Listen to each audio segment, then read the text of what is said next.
Good afternoon, everybody. Today we're going to Canada for the very first time in my life, to Toronto specifically. I think the locals pronounce it as Toronto. I don't know where the other T goes, but I think it's more natural for me to say Toronto, so I'm gonna say Toronto.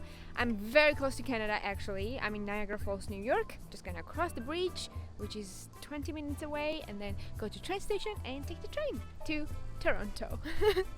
Come and join me. They definitely went to the falls and got their shoes wet, and now they're drying them. It's a hot day, it's gonna get dry soon.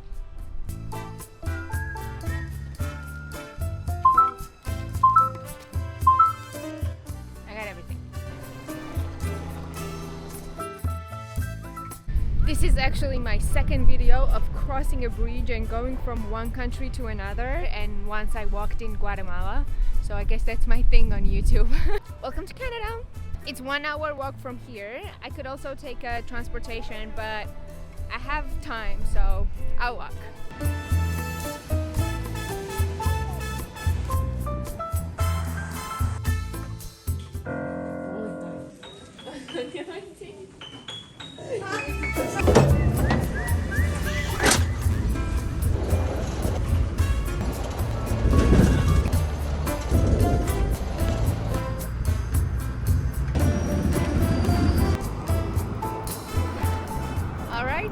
I'm out, and this place. Oh, sorry. I just woke up a homeless person. Jesus Christ. The only thing that convinces me that I'm not in New York is this tower right here. Everything else looks like New York, and it feels like I took a train 15 hours in total to get from one New York to another. But this place is definitely cleaner and a little bit quieter. That's my first impression. I'm gonna go check in my Couchsurfing now and rest up for tomorrow. And tomorrow I'll be whole day out exploring with you guys.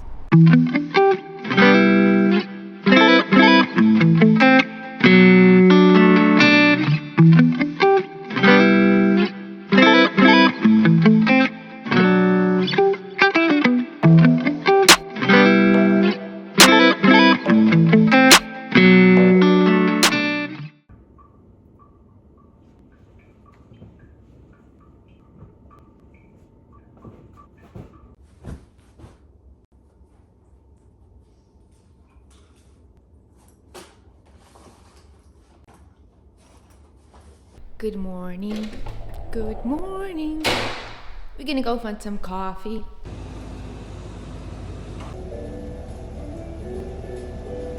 I want to know your opinion about something. What do you guys think about tipping bartenders and baristas and people who just serve you in 2 minutes? It's a big deal in the United States and in Canada, it turns out. I think it started during the Big Depression, when restaurants could not afford to pay to their employees appropriately, so they asked the customers to pay their employees. And I had some arguments with Europeans and people from other parts of the world who don't understand that custom. Anyway, I want to know what you think about this giant tipping culture in North America, Canada, USA, and Mexico as well. So in the pinned comment down below, I'll comment yes tipping, no tipping, and you can vote. My favorite way to explore a new place is just walking around. I knew I wanted to go to the museum in Toronto and check out its diverse neighborhoods. I did not have any other agenda. Generally, I find a spot I would love to check out on Google Maps and then start walking toward the destination. But I rarely follow the path it recommends me. I'd be like, okay, so Chinatown is straight and right from here, more or less. So I would keep that in mind and start walking on the streets that appeal to me. I do get lost a lot, but who cares if I'm not in a rush, right? That is exactly how I ended up in Yorkville, for example. The moment I stepped into the neighborhood, I realized I was in a very chic place with high fashion brand shops and expensive restaurants. I did a little research while being there and learned that most artists used to live in Yorkville, and it was the hub of the Canadian hippie movement. If you know the song Big Yellow Cab by Joni Mitchell, it's about Yorkville. The link is in the description. This place here is the parking lot she was thinking about. The city eventually converted it into the village of Yorkville Park. I found this piece of paper on the ground, and I usually don't pick up trash when I see it, but it's in Russian, and my eye immediately read the first line, which means, who am I? And then I got really interested because, you know, you know me. And then I eventually picked it up, and this woman, and I know she's a woman because I know her name and last name, she's from Armenia. She has these 5 questions written down, very existential questions. So, who am I? Why do I feel bad? Why do I live the way I do? What do I need to be happy? What do I need to find within to fall in love with myself? These are very existential questions, Irina, and I hope you're gonna find them. I'm keeping this as a souvenir from Toronto. There's also some kind of login and password information written down here, but I'm definitely not gonna use that. She definitely lost this piece of paper that she needs. Or maybe she found all these answers and threw it away. Less likely. I think that the city is really trying to be green. There are a lot of parks everywhere and little recreational areas where people can sit down and like eat or read or whatever. The air pollution index is 2, which is good. It's close to 0. And even though it's a very, very big city and industrial place, these trees do their job, I guess. Anyway, we're going to a museum now, the Art Gallery of Ontario. They have an amazing collection from what I read, and I am excited to check it out. This guy who was like 10 meters away from me passed me and said, "Excuse me." And you know, Canadians are famous for being polite. That's what they mean, I guess. Like what? The museum had few floors and many interesting exhibitions. This is a Japanese artist, Yayoi Kusama's Infinity Mirrors. She's probably one of the most fascinating contemporary artists and one of my favorites for sure. Kusama is known to struggle with neurosis and depression, and she recreates the hallucinations through her art.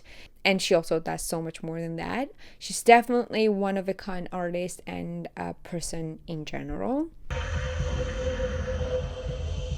This installation here, created by an Icelandic artist, tries to imitate what it's like to be inside a volcano. The room was very dark and loud, and everything around us was shaking and vibrating a little bit. It was a pretty intense experience for sure. The museum displays some indigenous art as well, and what surprised me the most was that it was in 3 languages: French, English, and a local indigenous language. I've never seen that anywhere else before. And the last exhibition I went to was all about Spanish colonization history. Colonization shaped a lot of the world we know right now.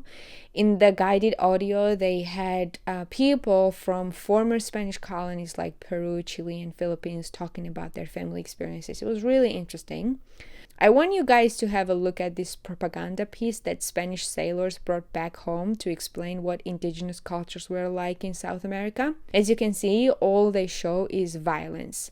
They're telling their fellow Spaniards that people in new lands are savages, they hurt each other, and that the Spanish need to step in as saviors to save and domesticate these people. This technique has been used over and over again. This illustration reminded me of American propaganda posters that I saw in Second World War Museum in New Orleans. This poster here, for example, is showing how Japanese men are raping American girls. Look at this anti-Soviet poster, or the Soviet poster that shows that in the USSR, cities are built for people, while in the US, the business is done for the rich to build more violent, destructive army equipment. And look at this modern-day Russian propaganda against Ukraine. The poster suggests that Ukraine is a Nazi state and Russia is going to save them. It's interesting to see this practice done over and over again to justify terrible behaviors. And I think it's very important to be extremely aware that the media is still using this strategy, and we need to keep our minds open to not fall into somebody's made-up narratives. Alright, I'm out. It was one of the best museums I've ever seen. I'm in Chinatown now, trying to find something to eat. And you might ask, you're in Canada, Diana, why don't you eat Canadian food? Well, when I googled Canadian food, it was just French fries and some meat showing up, so I'm not interested in that. and Toronto has 25% of Asian population, so basically I'm eating a local food.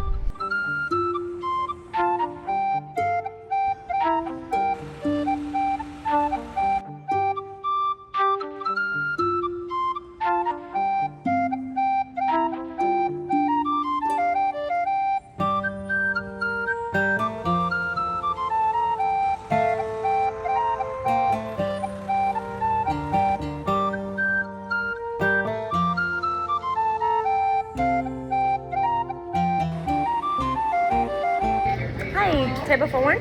Here. Thank you. Fried rice noodle with garden mushrooms and vegetables, please. Would you like anything else? Nope. No. Thanks.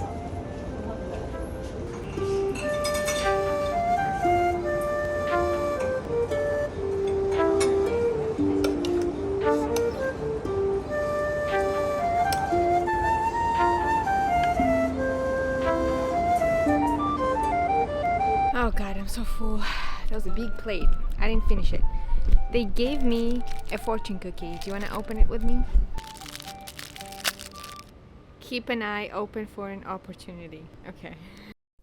From Chinatown, I ended up in Kensington Market. This neighborhood is an open-air food and clothing market in downtown Toronto. The moment I stepped into Kensington Market, I could feel what it was all about. It's kind of like a hippie place with some tattoo shops, colorful people, vibrant murals, and tons of overpriced thrift shops. It was giving me some Berlin vibes.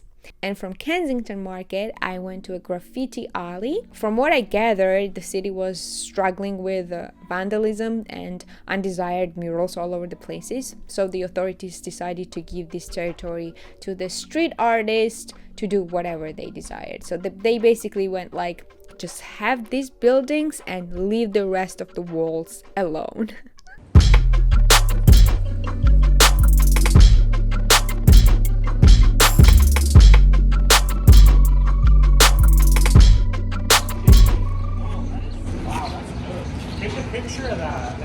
I'm calling this city North America's French-English speaking Berlin that looks like New York.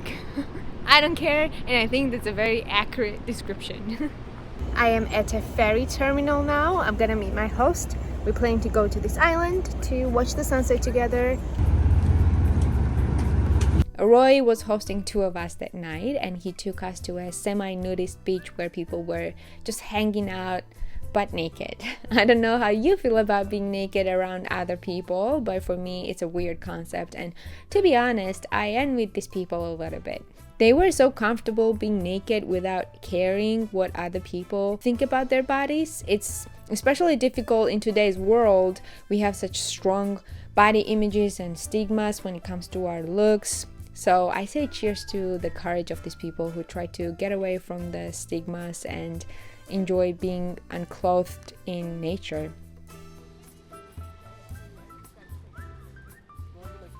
Okay, this is Roy and this is Merle. For Roy, I want him to tell me one thing that he loves about Toronto and one thing that he doesn't. And the same question for Merle, but about Canada. All right, here they are. Okay. So what was the question again? So the thing I like most about Toronto is that you can find food of any cuisine like really easily, and it's very authentic. You'll feel like you're in the country. So that's great about Toronto. What I don't like about Toronto is it's too cold. During the winter, I just hate it. I don't like going outside or anything like that.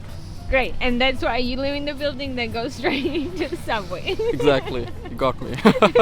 The one thing I like about Canada is that the people are more open-minded. Like, at least they're more welcoming and like kind of trustworthy. I met a few people through Couchsurfing, and they're like, it's nice. They're like more easily to talk to than in Germany. The one thing I don't like at all is that the taxes are not included in the price written on the label. That's too much math for me. Okay. Do you think that's normal that you need to like tip bartenders and baristas for giving you a cup of coffee? Like in Germany, it's not common. I just do it if I have like a cafe in Hanover where I'm coming from, where I go fairly often, and there I do it sometimes. But I feel like you have to do it in Canada because it's like custom here. So I would do it in a cafe here, but not in Germany. Okay. Is it a point in doing that? No, not really.